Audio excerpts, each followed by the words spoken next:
This is the Daily Dozen, presented by Champions Round. Welcome to the Daily Dozen. My name is Jason Gold, as always, joined by Stephie Smallls. Steph, I created this slate just for you. This is where you got to shine. We're going to do the LIV Golf Invitational. No joke, we're the only ones that are probably willing to take this on at this point. Little fantasy, little gambling.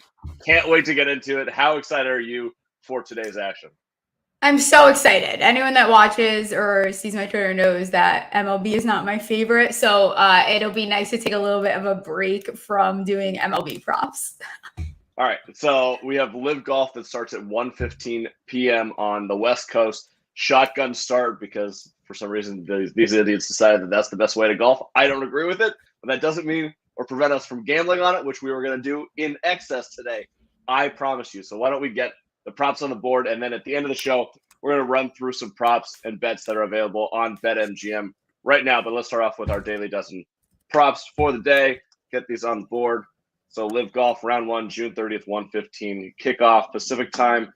First one, Brooks Koepka, total strokes 70.5. A little background on the course in case those people are not familiar. Pumpkin Ridge is in Portland, Oregon, which is why I'm wearing the duck shirt. Witch Hollow Golf Course is the private golf course there. It comes in par 72, 7,015 yards, so a little bit shorter than these guys are used to. Potentially some places for them to take advantage. I do not believe that this is in any sort of condition where the rough is going to be too prohibitive, so we could see some low scores today. I'm interested to see it, but Brooks, his first round on the LIV Golf Invitational Tour, whatever you want to call it, what do you think he's going to do today? It's such an interesting thing because these are a lot of guys that I would be fading if they were on the PGA Tour, but we're talking a new animal here. We haven't seen much out of Brooks really in the last couple of months. I think his best finish was somewhere at like 55th, maybe tied for 55th, something along those lines. I think that his driving and putting have been good enough where he could go under this number, but accuracy is kind of where I'm nervous. And that's what gets me, because I think that's one of the things that when I was looking at, it needs to be kind of on point here. He's been playing good round one. So my gut says under, but I am going to take the over here. Okay, so his first round leader odds, plus 1,800, top five, plus 300. So remember, there's only 48 players in the field. And I'd say there's probably, I don't know, 10 or 12 guys that are actually like, top of the line PGA Tour quality golfers, maybe 15 or 20.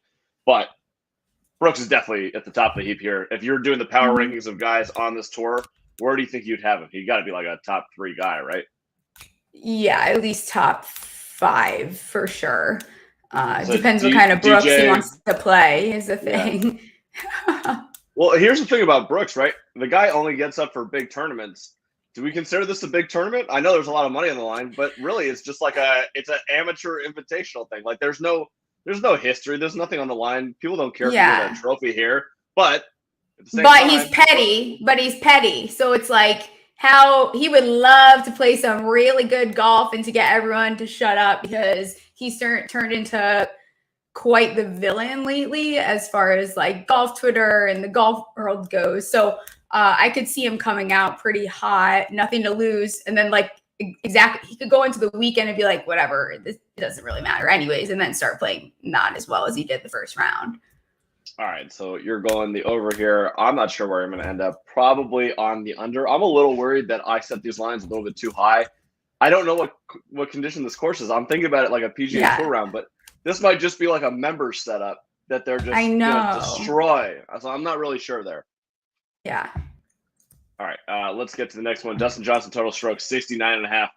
DJ is the prohibitive favorite all over the place. First round leader, plus 1,100, which is a crazy low line. Top five, round one, plus 190. Do you think DJ finds success here at Pumpkin Ridge? I do think he has success here. Strokes gained approaching the green has been the best part of his game this season. Before he left, he was ranked in the top 25, top 30 on the PGA Tour. I think if he loses strokes putting, it's going to really kill him because that could be the thing that ends up being a thorn in his side. He's favored to win for a reason. He did very well at the London event And, I think at 8th, he was only 1 under.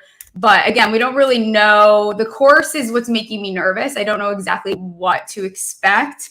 But he's also the only player in this field to finish inside the top 25, at the U.S. Open. So I'm going to go under here and expect him to come out and play good golf. For a tournament odds at BetMGM, plus 700 to win the tournament, plus 125 to finish top 5, and minus 200 to finish top 10. Those odds that's crazy stuff. So they either expect DJ to absolutely crush this course, or this tournament is just filled with so many bad dudes that he's just going to coast to a top 10 finish here. I'll take the under also. I think he's going to come out hot. I'm going to bet on DJ for probably the rest of the week. Bryson DeChambeau, his first tournament really back. First tournament with LIV for sure. Total stroke 71.5. Again, I'm worried about how short this course is. So I think I'm going to take the under here and hope that he finds some form. But he's also a full blow-up candidate. Yeah, he's a blow-up candidate on the PGA Tour, on the LIV Tour, on whatever tour you want to put him on. He hasn't played in a while, and it's really hard to trust that he's at full health, especially on a tour that maybe he can get away with not caring as much if he is. And regardless if I trust or like him, the thing is, if we're talking about pure talent, he's at the top of this field. So it's hard to go against him. And I'm going to follow the narrative here that he feels like a guy that's going to crush his debut. So I am going to go under. All right. Answer, another dude that's making his full debut here on the LIV Tour. Guy I was surprised to see actually make it on the LIV Tour. Total strokes 71.5. He's actually the second favorite in this tournament, plus 1,600 to be the leader after round 1, plus 300 to have a top 5 finish in round 1. What are you thinking?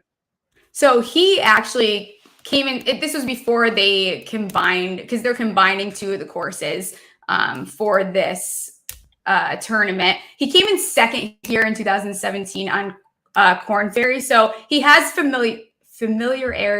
For some reason, whenever I'm on live, I can never get that word out. I don't know what it's about.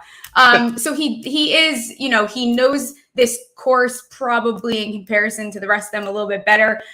He's been playing all right. He has definitely not been where people have wanted him. His driving accuracy is very good. So he was, before leaving, 4th on the PGA Tour. Accuracy is one of the things that I was looking for. And with his putting being pretty solid, I'm going to take the under.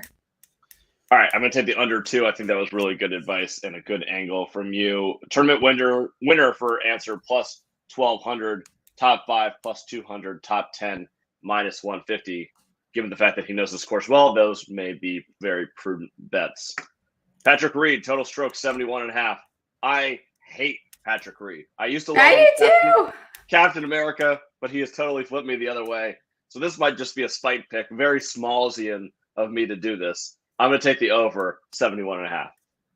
I mean, you're not even wrong in feeling that way, because he really has had a terrible stretch. He was like finally gaining strokes off the tee again and sort of heading in this right direction. But his accuracy isn't fantastic. His strokes gained around the green are fine. Putting's fine.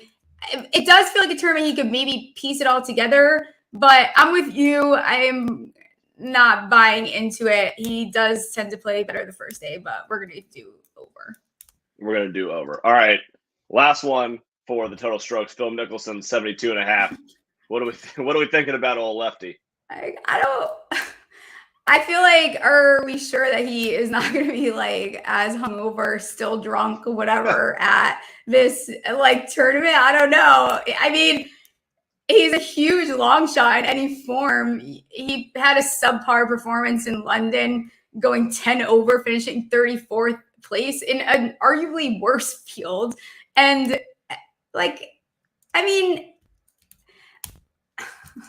I don't know what to do with Phil Mickelson. I am going to say over, but I don't feel confident. I'm definitely going over. No question about it. So just for top five finish for the entire tournament, he's plus 900 right now. He's not even listed on BetMGM. Oh, yeah, I see it. Plus 6,600 to win the tournament with 48 dudes in the field. That ain't great. For today, leaderboard, I have to scroll so far to find him here. Like, there's zero expectations of him being successful. Plus 4,000 to be the first round leader. Plus 700 to be top 5 after round 1.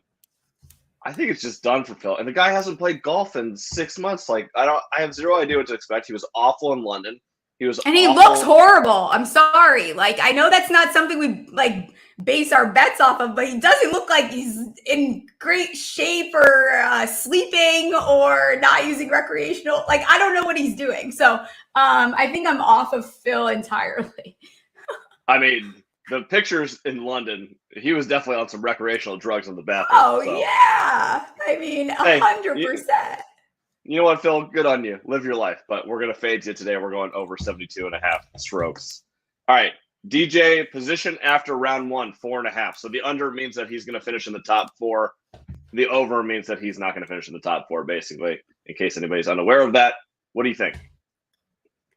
I'm going to do over, even though I am high on him. I think that I just see him for some reason finishing 5, 6, or 7. Like, I can see this not hitting. So I'm going to go with the over. An interesting 3-ball today. Graham McDowell plus 300, Dustin Johnson plus 110, Bryson DeChambeau plus 175. That's at BetMGM. So all he's got to do is beat Bryson and Graham McDowell, and he's getting some plus money here, plus 110. I kind of like that on DJ. I like that, actually, for sure. All right, so maybe we'll find an interesting one there. I actually think that I would take the under here. I think he's definitely going to be, if we think he's going to be 69.5 under, so that puts him at least 3 under, probably 4. So is 4 going to be enough? You're right. The value is taking the over for sure, but I'm a little spicy this morning. I think I'm going to take the under. That's fine. We can get spicy. All right, Brooks' position after round 1, 6.5. I'm going to take the over here. Again, I think this is where a lot of value is. I think this number that I set myself, I think I said it wrong. I think it should be 8.5. So feel free to take a free win against me and take the over 6.5 here. Yep, I'm with you. All right, let's get to Phil Mickelson, position after round 1, 22.5. A little bit further down the board, basically puts him middle of the field here. I'm still going to take the over. We have the over 72.5, so that puts him at least plus 1. So I'm going to take the over. So I am going to be like contradict myself a little bit here, and I am going to take the under, but only because this field, I could see him just doing enough to, get in there. So I'll probably regret this, and then he'll go on my blacklist. But for right now, we are going to take the under. The LIV Golf blacklist. All right. We already have a small book being created. Yeah. All right, here we go. These are fun ones. These are not available anywhere except for on the Daily Dozen. Matthew Wolff, total bogies, 3.5. He stinks. He might be the worst golfer in the entire world. No cut Matt Wolff. He's got to already be on your blacklist somewhere. What do we think about this one? He's annoying. 1, because he's been stinky. 2, because I overpaid for him. Well, now at the time, thinking he was going to have a good season, my season long. So I also lost him at my player in my season long, which is very obnoxious of you, Matthew Wolff. I think that the LIV tour is fun for him. Like he said, I just want to have fun. So, and with him not rating out like horribly for me, I don't know. I think it's going to be under, but I could see him. It's hard. Matthew Wolff, what do I do with you? He averages like just shy of 3, like on his last 40, 50 rounds played. So I'll take under, but don't be surprised if this guy ends up in the top 10 by the end of the weekend. I'm going way over. Screw that. He's going to shoot a 78 today. I don't care. Bryson DeChambeau, total birdies, 3.5 today. What are you thinking? He's so hard because it's like, what do you do? Go back and look at what he did last year, where he was literally top 3 in birdies. I think 3.5 seems like a lot, but before he could have been averaging like 4 or 5. So I don't know. Under. This one I hate. I think I'm under 2. 3.5 feels a little much. I think that 3 is probably the right number here. Yeah. And same on this one. Sergio Garcia total birdies 3.5. I think he's probably a sneaky good candidate to bet on this weekend, but I'm going to take the under 3.5. I think that 3 again is probably the right number here. Yeah, I am with you on this one. He's just a little bit too inconsistent for me. He's pretty good with his driver, but he's just been struggling and don't see him having a very good weekend, I guess. All right. So let's get back to the front page here. A couple other bets before we head out of here in case anyone wants to get some action before 1:15 Pacific time. Koepka, Answer, Matt Wolff, 3-ball. Koepka plus 165, Answer plus 140, Matthew Wolff plus 250. Any lean there? Say it again. Brooks Koepka plus 165, Abraham Answer plus 140, Matthew Wolff plus 250. I'm leaning Answer. I'm going to be honest there. I am also. Next one up, Patrick Reed plus 140, Charles Schwartzel plus 150, Phil Nicholson plus 275. I hate Reed, but like it's really hard not to choose him in that scenario, I think. Just to fade Schwartzel at the point. And yes, I'm being a brat. You're right. You've done enough shows to me by now that you know that I'm being bratty because he just did well. And it's like, how many times did I have to bet on you while you were on the PGA Tour to just like do something, but you want to do it the second you get on LIV? Like, okay, yeah. I'm done with you entirely. Yeah. All right, couple more here. Ian Poulter plus 225, Louis Oosthuizen plus 130, Pat Perez plus 190. Ew. Oh gosh. What was the first one? Oh my god, I gotta go back. Ian Poulter plus 225. Oh, let's go Ian Poulter. That's my guy, and that's me because I love Ian Poulter, and Perez's wife freaks me out, and then the other one's self-explanatory. Pat Perez's wife. Yeah. Okay. She scares me. Yeah. I get it. All right. Last one. Kevin Na plus 160. Taylor Gooch plus 120 and Scott Vincent plus 300. That guy, I have no idea who he is. So maybe Let's Kevin Na Gooch. plus Gooch plus 120. Yeah, he kept popping up for me when I was doing research. So I think it's going to be hit or miss with him. But if he ends up, he could, I want to look at what the value is on him for other stuff too. But so Gooch for tournament winner plus 1,200, top 5 plus 200. Puts him squarely within the top 5 of the odds and actually ahead of Koepka and DeChambeau to win the tournament. Interesting. Top 10 minus 125. So a lot of value on him. It seems like a lot of people have played into his odds so far this week. Yeah. All right. I think we did it. I think we're going to be back tomorrow with some more LIV Golf stuff. Yes. Fun. All right. So, yeah, you have like 4 hours to go get in these bets. 1:15, this thing officially shuts off. I guess go watch the LIV Golf tournament and make some money on it. I don't know where you can find it. It's on YouTube somewhere, so good luck. Yeah, but I think it's on their YouTube. But yeah, we can definitely do some gambling on it. And yeah, we'll be back tomorrow. Good luck with all of your bets today, and we'll talk to you soon. See you. See ya.